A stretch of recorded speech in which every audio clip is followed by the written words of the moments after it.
বিধানসভা ভোটের মুখে বিজেপি বিধায়ক সৌমেন রায়ের বিরুদ্ধে ফেস্টুন পড়ল কালিয়াগঞ্জে। বুধবার কালিয়াগঞ্জ কলেজের কাছে এবং তরঙ্গপুর বাজার চত্বরে গদ্দার সৌমেন রায় হটাও বিজেপি বাঁচাও ফেস্টুন নজরে আসে। পদ্মফুলের প্রতীক সহ সৌজন্যে বিজেপি কর্মী উল্লেখ করে এই ফেস্টুনে ছাপা হয়েছে। আগামী 2026 বিধানসভা নির্বাচনে কালিয়াগঞ্জে প্রার্থী বহিরাগত গদ্দার সৌমেন রায় হটাও বিজেপি বাঁচাও।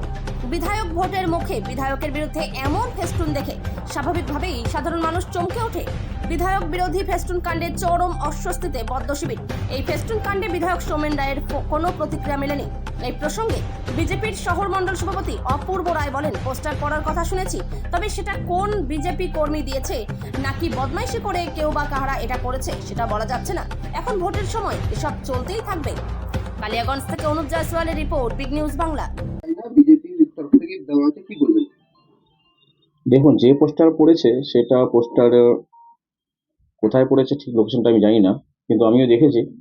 কিন্তু সেটা বিজেপি কর্মী দিয়েছে বা ওখানে লেখা আছে বিজেপি কর্মী, কিন্তু বদমাশি করে কেউ বা কেউ কারা করতে পারে।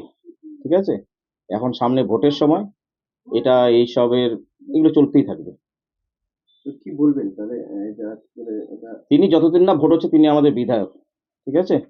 আর যে কোনো মানে পাবলিসিটি পাওয়ার বা অন্য কিছু করার এগুলো একটা চলতেই থাকে।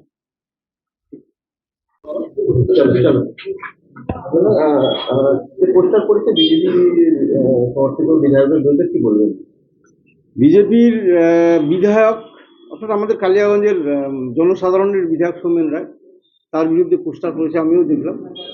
তো এটা বিজেপির হয়তো নিজেদের অন্তর্দ্বন্দ্বের ব্যাপার, কারণ সৌমেন রায় কাজ করছে কি করছে না সেটা মানুষ মূল্যায়ন করবে। তো সেই জায়গা থেকে বিজেপির পক্ষ থেকে আবার পোস্টার করা মানে এটা নিশ্চিতভাবে বোঝা যায় বিজেপির এখানে কোন্দল রয়েছে। তো সেই জায়গা থেকে হয়তো একটা রানিং একটা বিধায়ককে কালিয়াগঞ্জ থেকে কোনো একটা পক্ষ সরানোর চেষ্টা করছে। তো সেটা বিজেপি ঠিক করবে, সেটা কী হবে না হবে আমরা সেই ব্যাপারে খুব মন্তব্য করা উচিত নয়।